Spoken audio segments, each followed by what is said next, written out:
Hey baby, Salina EsTitties here, and welcome back to the Homegirl Hotline. Talk to me, I'll be your homegirl. Hey baby, when you need a friend or just somebody to say. Let's talk about love and affection. Tell me, you dealing with drugs and infections? Talk to me, you got my attention. Homegirl Hotline. Tell me what's been on your mind. What's up, girl? Homegirl Hotline. Yeah, my man, we'll be alright. Homegirl Hotline.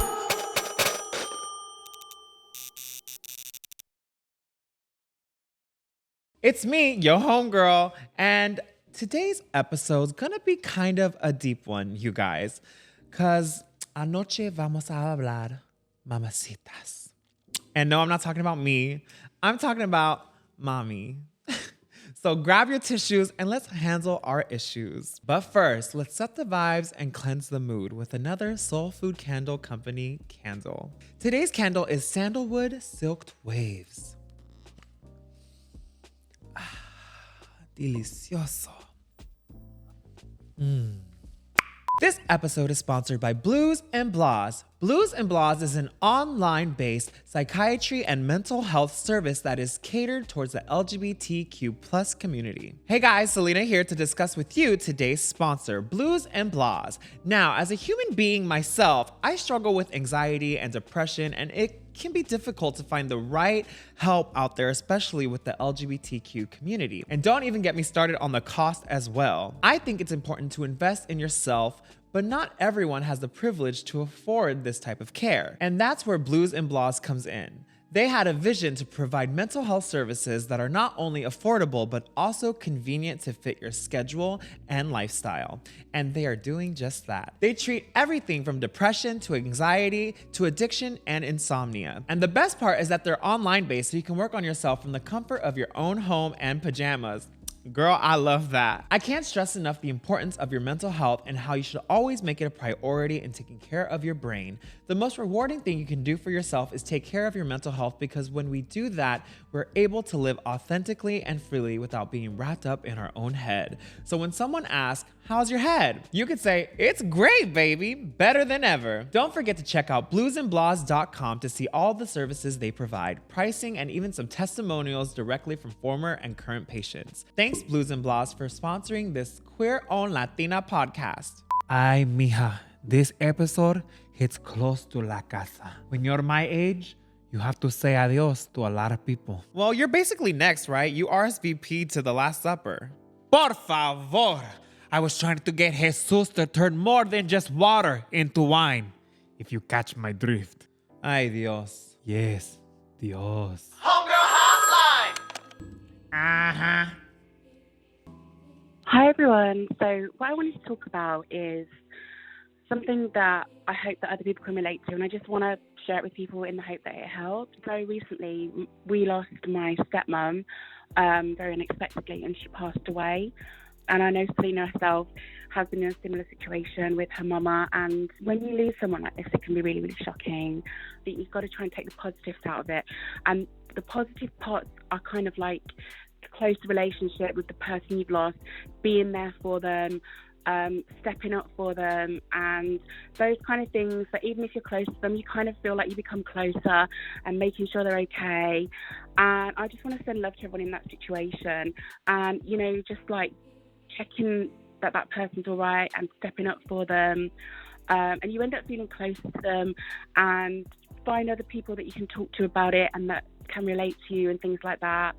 And just, you're not alone, and make good memories. And like, you know, you feel that loss yourself because you're going to miss that person, but you're in the position then to step up there and be there for your dad or whoever you've lost.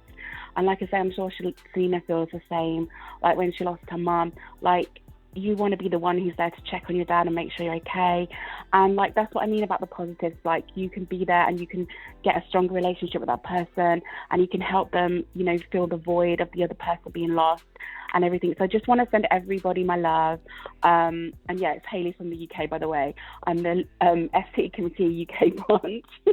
Oh my gosh.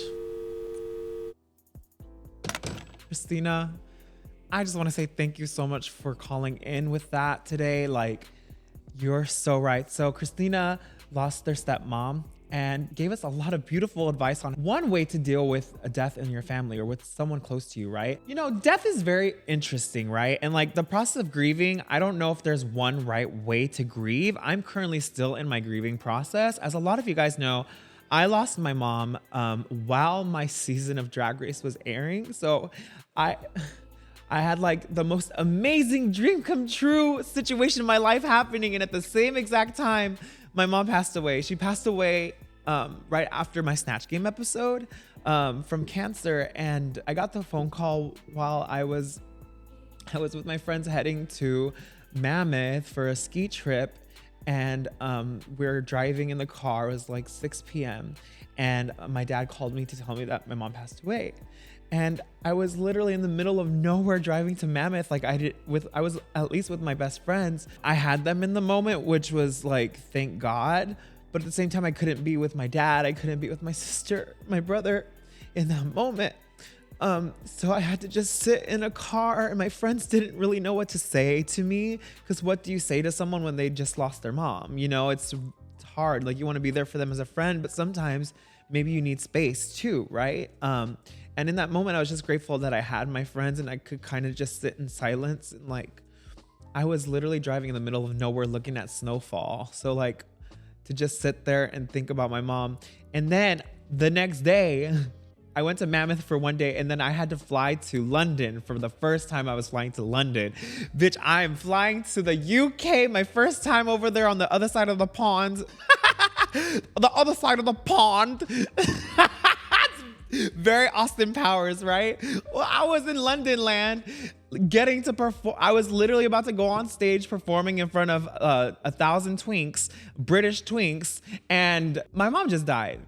How do you deal with that? How do you grieve that? I don't know, but that was what was happening in the moment. And, you know, I look back and I think, thank God that all happened. You know, not thank God my mom died, but like, thank God it happened at that time. Imagine if my mom passed away while I was getting ready for Drag Race. I would not have been okay for Drag Race, right? I think everything happened the way it happened for a reason. And I had the distraction of Drag Race and getting to perform to distract me from the feelings of what I was going through. And at the same time, what happened for me was like, it altered my perspective on why I'm doing what I'm doing, right? So while I'm simultaneously getting hate and negative comments every freaking day from horrible haters, you know, that could have really boggled me down, which it kind of did, right, at the time. But at the same time, I got to think, well, my trajectory here and my path with what I'm doing and being given after being on Drag Race has a bigger and deeper meaning now, especially because I feel even more now than ever that I have to take care of my dad and my sister and my brother, right? Christina talked a lot about getting to be there for her dad and the people that came and helped support around this tragic moment, right? The idea of like being there for someone else. Again, I'm not a counselor, I'm not a therapist, I'm not licensed in any way, but just from my experience, putting my energy into asking how my dad's doing, asking how my little sister's doing in that time, really got to like, yeah, I'm not really dealing with myself, but getting to deal with other people allow me to work through it easier because I'm not thinking about my pain and struggle in it. I get to help someone else with theirs. And with helping someone else with theirs, I get to kind of learn how is this helping them, right? How is this helping my dad? How is me supporting someone else during their grieving helping my grieving? And again, I have not read I have it like in the back of my head to read some grieving books or like, I don't know, do some kind of group grieving therapy. I don't know. I think that is in the future for me. I just am not there yet. And like I said, in the moment at the time when that happened, when my mom passed away, I had Drag Race as a big distraction. And I don't know if y'all saw, there's a little Drag Race tea, but during the reunion was a really weird episode for me. And I think a lot of y'all saw that too for the season 15 reunion, that like Salina seems off. It's because there was a moment, I don't even know if they aired this, but RuPaul asked Sugar and Spice, how's your relationship with your mom since you've been on the show? And Sugar and Spice were like, we don't talk to her. And then they were like, Anitra, how's your relationship with your mom since you've been on the show? And it's just like, I don't talk to her. And then RuPaul asked someone else, how's your relationship with your Amethyst? How's your relationship with your mom? And he's like, oh, I love my mom. And then didn't ask me anything. And in that moment, I was like, my mom died on my season and I can't talk about it. And it's like, and then Irene, came for me. So I was like going through it on that reunion. It was really weird. It was really, really weird. So, that extra layer of like, how do I talk about this? Who's listening? Like, who even cares to listen to me talk about this, was really hard to deal with. So I love that I get to have this platform here to talk about it. And I thank you, Christina, for bringing it up because we lose people all the time. Conchita, who's the last person you lost? Ay, mija, I lost Bingo last night. Okay. Thank you, Conchita. That was very insightful. As a lot of y'all know, I am sober and I've been sober for 13 years now at this point. And in the sober community in Los Angeles is really, really big. And there's a lot of young people, right? And when my friends go out and relapse because they decide that they can go do meth one more time, or nowadays they put fentanyl in the drugs, and a lot of people are losing a lot of friends and family members to fentanyl overdoses because it's a big epidemic happening in our country right now, and not a lot of people are talking about it. So if you're out there, I just want to say, please, they have fentanyl strips. They have resources at local LGBT centers and resource drug treatment centers that you can test your drugs if you're doing drugs, and test it for fentanyl to make sure you are doing whatever you do safely, as safe as you can. But we don't need another fentanyl overdose on our hands. And I think it's important to talk about that because I've had so many young friends die of relapses thinking they're just gonna go out one night and have some sex, or they're just gonna have one night to check out and then they don't come back, right? It happens very often. And since I was 21, since I got sober, I dealt with that over these past 13 years. Friends dying, 21-year-olds, 25-year-olds, friends who were just so beautiful and gorgeous and couldn't see the beautiful life they could have had ahead of them because they thought they could just go out and drink one night and they didn't come back. So I dealt with death a lot. And when you're in a sober community, they always say, get a black suit because you're going to be attending a lot of funerals. And they weren't lying. I've attended a lot of funerals and services for a lot of friends. So this idea of death to me before my mom passed away was just like, oh, there goes another one. Oh, there goes another one. It kind of became very regular for me to deal with. And I know death isn't something that a lot of people deal with often until it's a close family member most of the time. Or sometimes it's a friend that you have from high school. I know a lot of people lose their friends in high schools. A lot of drunk driving, a lot of dumb high school shenanigans get you in situations, or just happenstance, right? People get sick. People have to deal with, people are dying all the time.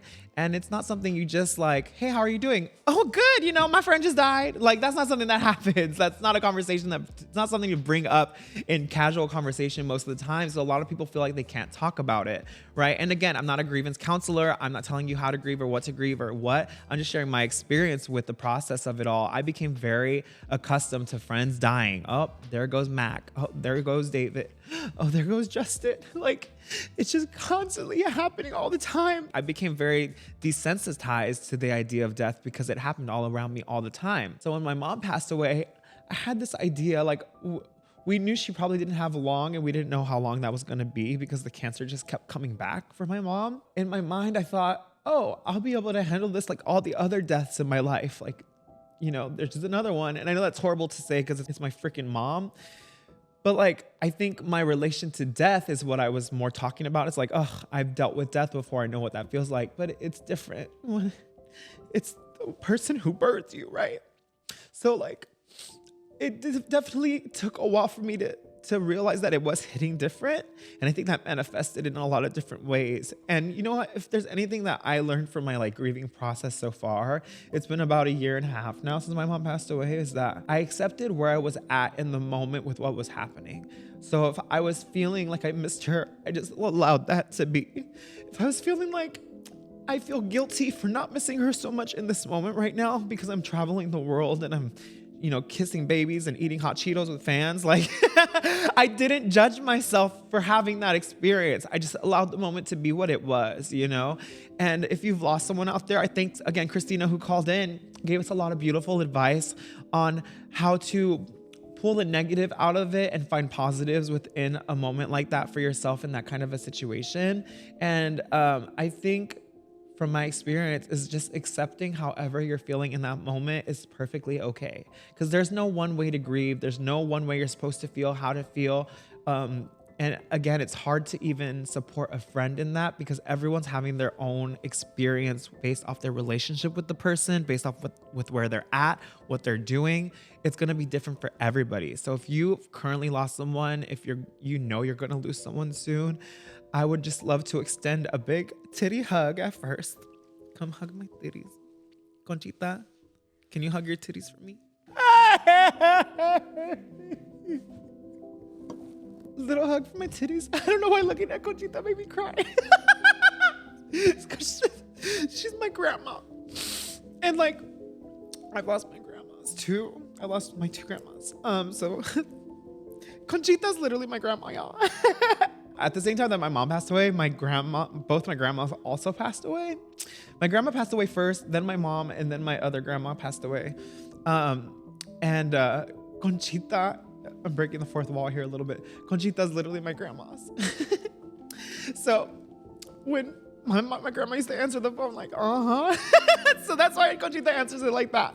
So I love you, Conchita. I love you, pendeja. What I'm doing now today, in my life with where I'm at with losing my mom is I try to honor her in my drag, in my art. I'm honoring my grandmas with Conchita. If you're on the verge of losing someone, if you don't know what's gonna happen, and even if you're not, I urge you to like go and ask your mom, your dad, your grandma, your tias, your tios, your cousins, get to know them a little more. I made the mistake of like not really being as engaged with my family until death stroke. And I think that's very common with families and people in general is like you lose someone, you're like, crap, I wish I could have asked them more, right? I wish I could have like told them I love them more, right?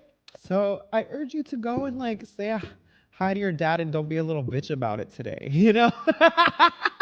Like go ask your grandma like what was her favorite kind of music growing up? Like go ask those questions. I know for me, like I had a really big language barrier with a lot of my relatives growing up because they spoke Spanish and I couldn't speak Spanish back very well because I'm a no hablo kid.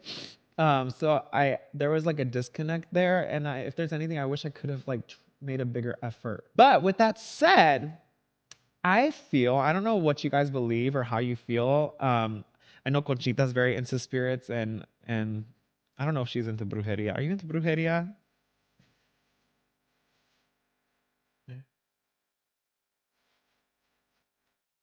Okay, never mind. But like, I'm very in touch with universe, my idea of what God is. And ever since my grandma and my mom passed away, I feel their presence and spirit guiding me through my life in a really, really cool way. So like, even though they're gone, they are with me and I feel that. So I don't know what you believe in or how you believe or what you want to believe or your relationship to your past ones, the ones who've passed. But like, it's really helped me in my process to know that they got my back and that they're guiding me through this. And like, things happen in my life. And my first thought is like, thanks, mom. Like, I know she's like bringing these things to me. So like, I choose to believe that and I don't have to, and you don't have to, but I do. And I have found that that's really helped me with my process and with moving forward. I want to say like, take care of yourselves, take care of your loved ones who are also grieving someone similar. If you guys have someone in common who passed away, being of service to someone else can really help you, as Christina said. And Christina, thank you so much for calling in with that beautiful, beautiful message and allowing us to have a space here to talk about something so dear and sensitive to our hearts. Ay, mija, tu mamá, mi hermana, will be so proud of the strength you carry. She's with you every step, every breath, and you honor her every day. But I know for a fact, she's haunting me. Because I accidentally set her quinceañera dress on fire. I know. Turns out hairspray is flammable. Who knew? One little spark, y poof, there went the taffeta. And our sisterly trust. Ay. No me chinga. Can I stop crying now, Conchita? Do we have another caller? Homegirl Hotline! Salina EsTitties, I'm begging, be my sperm donor for me and my girlfriend. I'm quite literally begging. We're poor lesbos, so I need you immediately. I love you so much. You're so hot. Bye, King. I heart you. Oh my God! Uy. Sperm donor? You want my sperm? Sperm is such an ugly word. How did we go from me crying about my mom to talking about sperm? I mean, mom, sperm. It makes sense. Same realm. Perfect episode. Wow. Hi, lesbians. Shout out to my lesbians. We love carpet. Okay, listen, y'all, I love my lesbians. When I go to the clubs and the lesbians come up to me, I have a lot of lesbian friends and committee members who have crushes on me. I get so many DMs from women like, damn, girl, you look good. And I never know if they're talking about me out of drag or in drag, but I think I get the message. They like these titties, baby. So hi, first of all, thank you for being an admirer of mine. And as a woman in this world, I don't know what you mean by sperm.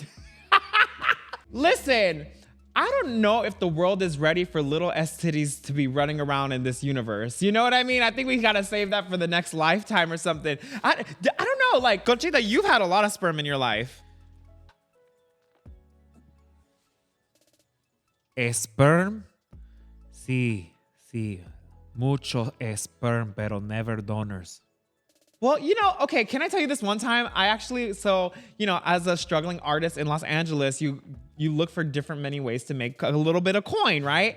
And I remember they have sperm donation centers and you can make like good money donating your sperm. One time I saw on a bus, there was a flyer that said, got sperm? And I was like, well, yes. And so then I called the number and it was like this study in UCLA to donate your sperm for a sperm donation bank and you can make some coin. But in order to make the coin, you have to pass the sperm test, which is like, you have to go into, oh my God, it was so weird, you guys. I went into this office building and it was so like clinical and like pristine and professional. And then they have like these 3 closets and you pick a closet and each closet you walk into, they have like naked ladies taped to the wall and like big furry, like vintage bushes. And like, it was like, I was stepped into a teenager from the 70s bedroom closet. It was weird how you were transformed in this little room and there's a TV playing with some porn and you only had 2 options of porn to play in order to get the sperm out, right? So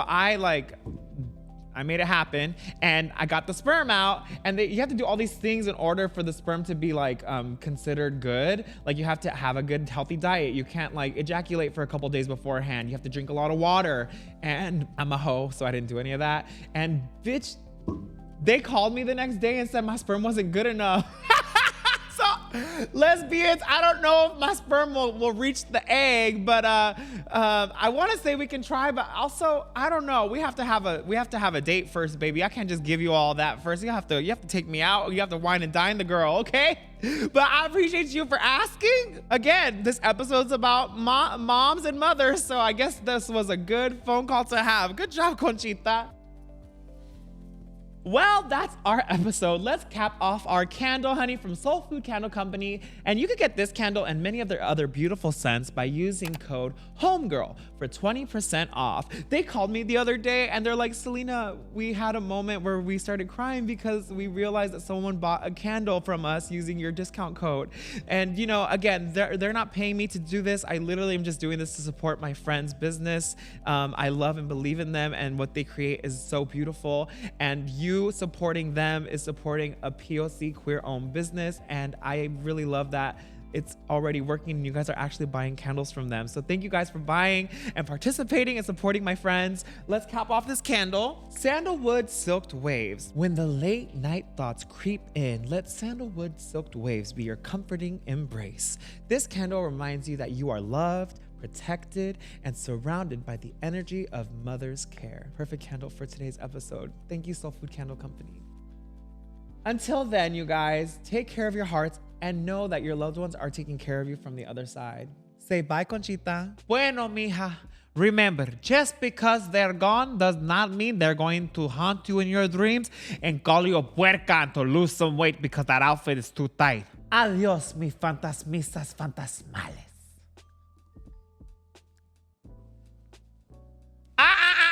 Un momento, por favor, un momento. Puta, necesito you to call the Homegirl Hotline so that I can make a show for this pendeja, okay? So llama la call line at 888-51 Homegirl. That's 888-566-3475. Llámame on the Homegirl Hotline and we'll get you on the show. Make sure you like, comment, and subscribe to the podcast so that you can see more Conchita and you can taste my conchitas.